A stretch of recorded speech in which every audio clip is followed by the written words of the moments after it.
साथ जोड़ने के लिए आज यहां पर 22 परियोजनाओं के उद्घाटन और शिलान्यास कार्यक्रम में मैं आज आपके बीच में यहां पर आया हूं। मुझे विश्वास है कि ये तो एक शुरुआत है। अभी यहां पर हमारे माननीय सांसद जी कुछ बात कर रहे थे। मुझे लगता है जितनी योजनाओं की घोषणा हुई और जितना भी पाइपलाइन में है, इन योजनाओं को प्राथमिकता के आधार पर हम आगे बढ़ा लेंगे तो बहुत सारी योजनाएं अपने आप ही आगे बढ़ती हुई दिखाई देंगी और रामपुर में भी हर व्यक्ति कह सकता है कि इन्होंने जिस विकास के लिए और सुरक्षा के लिए भारतीय जनता पार्टी को प्राथमिकता के आधार पर आगे बढ़ाने का संकल्प लिया था, वह सार्थक हुआ है। और उसी सार्थकता के साथ जोड़ने के लिए आज मैं स्वयं रामपुर में आया हूं। एक बार फिर से रामपुर वासियों को विकास और सुरक्षा के मुद्दे पर आश्वस्त करते हुए आप सबका आह्वान करूंगा कि आप हमारे जनप्रतिनिधि और कार्यकर्ताओं के साथ मिलकर के रामपुर को विकास की नई ऊंचाइयों तक पहुंचाइए। डबल इंजन की सरकार आपके साथ कदम से कदम मिला करके चलने का कार्य करेगी। भाइयों बहनों, राज्य सरकार ने और डबल इंजन की सरकार ने कुछ चीजें तय की हैं। हम लोगों ने तय किया है कि उत्तर प्रदेश को दंगा मुक्त प्रदेश बनाना है। हर हाल में उत्तर प्रदेश दंगा मुक्त प्रदेश रहेगा। उत्तर प्रदेश में अपराध और अपराधियों के लिए, भ्रष्टाचार और भ्रष्टाचारियों के लिए कोई जगह नहीं होगी। इसमें हम पूरी सख्ती के साथ इन तत्वों को कानून के दायरे में ला करके सजा दिलाने का कार्य करेंगे और इस दिशा में सरकार की कार्रवाई आगे बढ़ रही है।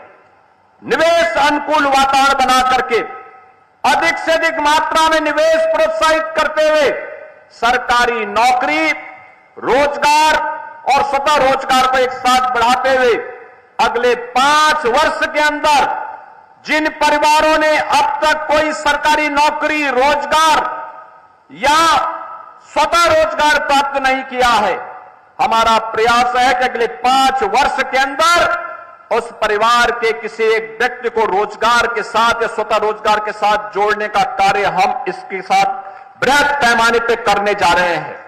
और उन्हीं कार्यक्रमों को लेकर के आज सरकार आगे बढ़ी है। एक हेल्थ एटीएम है। हेल्थ एटीएम में 100 प्रकार की जांचें एक एटीएम के माध्यम से हो सकती है और डॉक्टर देश या दुनिया के किसी भी कोने में बैठा होगा, वहीं से प्रिस्क्रिप्शन लिख करके और हेल्थ एटीएम से दवा आपको उपलब्ध करवा सकता है। यानी डॉक्टर की कमी को तकनीक के माध्यम से दूर करना मुश्किल से 7 से 8 4 लाख से लेकर के 8 लाख के बीच ये हेल्थ एटीएम लग सकता है। और हम लोगों ने हर जिला प्रशासन को कहा है कि अपने आप पहले पायलट प्रोजेक्ट के रूप में एक एक हेल्थ एटीएम लगाने की कार्रवाई करिए, स्थानीय स्तर पर लोगों को ट्रेन करिए और फिर उस हेल्थ एटीएम के माध्यम से मशीन ही डॉक्टर का काम करेगी, लोगों को बेहतरीन सुविधा उपलब्ध करवाएगी। इस कार्यक्रम को हम सीएसआर के कार्यक्रम के साथ जोड़ करके प्राथमिकता के आधार पर आगे बढ़ाने का कार्य कर रहे हैं। मैंने अभी यहां पर बच्चों के लिए, निराश्रित बच्चों के लिए किए जाने वाले कार्यक्रम को भी अपनी आंखों से देखा है। आपने देखा होगा, ये समाज की धरोहर है।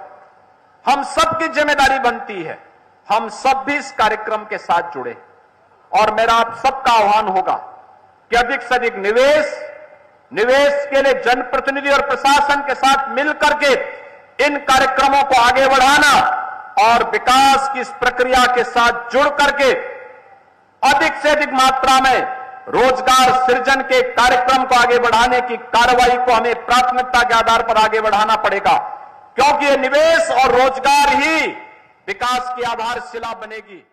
देखा होगा, ये समाज की धरोहर है। हम सबकी जिम्मेदारी बनती है हम सब भी इस कार्यक्रम के साथ जुड़े और मेरा आप सबका आह्वान होगा कि अधिक से अधिक निवेश के लिए जनप्रतिनिधि और प्रशासन के साथ मिलकर के इन कार्यक्रमों को आगे बढ़ाना और विकास की इस प्रक्रिया के साथ जुड़ करके अधिक से अधिक मात्रा में रोजगार सृजन के कार्यक्रम को आगे बढ़ाने की कार्रवाई को हमें प्राथमिकता के आधार पर आगे बढ़ाना पड़ेगा, क्योंकि ये निवेश और रोजगार ही विकास की आधारशिला बनेगी।